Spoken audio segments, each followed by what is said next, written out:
we're saturated by media content all the time.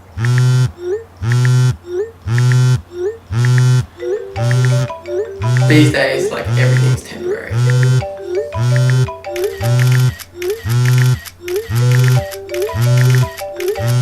It's a tide that's coming. It's just giving us a warped sense of reality.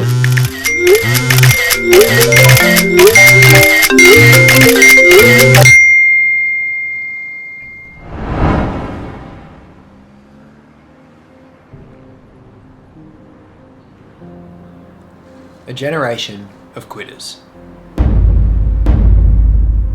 Never satisfied. And they're accused of being entitled and narcissistic, and self-interested, unfocused, lazy. Always moving.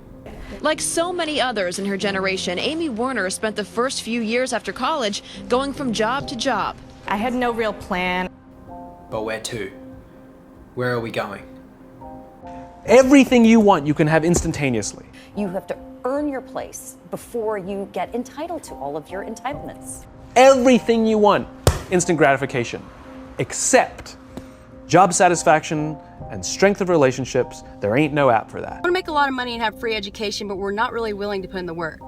What do we want? So my name's Rory Bettle. My name's Nick. My name's Amelia Turner. I'm a millennial. And I'm from Gen Y. I'm a millennial. I'm in my first year at university, and I'm currently thinking of leaving and applying for film school. And switch to doing advertising and design, where I can be more creative, I guess. So I started in engineering. I went straight into engineering after school, and then switched at the end of last year to a media PR and advertising degree this year. But even if film school may not be as good as I think it might be, I know that where I am right now isn't the right place to be. I'd prefer to stick to what I'm interested in and follow what I want to do, because I know in the end I'm going to be happier. At the end of the day, like, if I'm not enjoying something, there's not much point in sticking it out. It's a sentiment now shared by a generation.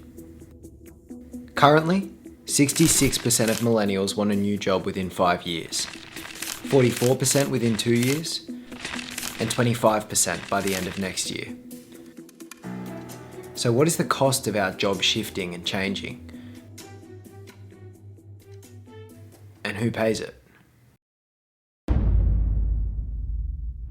My name's Phil Shaw. I'm Managing Director of EcoShaw and AviShaw, two consulting business. There's a lot of time goes into replacing someone. Yeah, I think obviously businesses are going to be worried about their own costs. Recruitment process, selection, interview, and then you actually onboard. And that whole process takes time and money.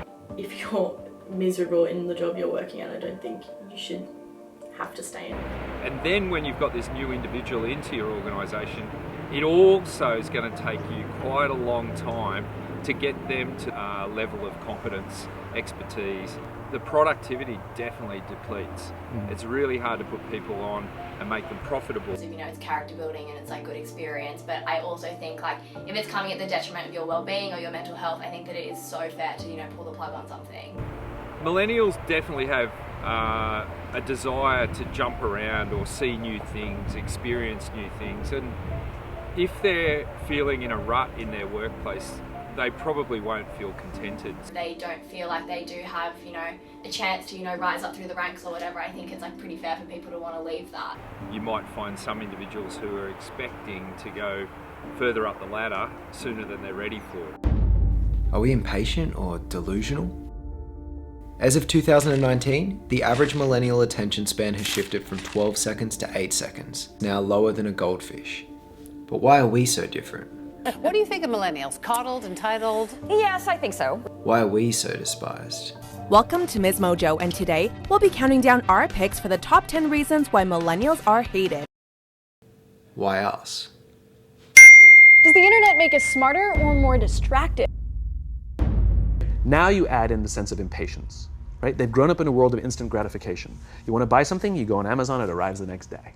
You want to watch a movie? Log on and watch a movie. You don't check movie times. You want to watch a TV show? Binge. You don't even have to wait week to week to week. Even with movies, I struggle to sit down and watch an entire movie start to finish if I'm not, doing something else on the side or on my phone while I'm watching TV, say. Receiving so much information, and they've got to filter I'm it. not going to give something my attention if it's not, grabbing straight away. The rise in social media has caused a rise in also like anxiety and being anxious about not being connected. That angst then spills into stuff like your job. You think if you're not getting instant gratification, not seeing the instant reward, then you get anxious. It really has caused a lot of people our age to fall in the pretty real and pretty detrimental trap of just comparing yourself to others. The whole idea of the grass always being greener is like so applicable to social media. Obviously social media is something that is so heavily curated, like people are only posting kind of their highlights reel.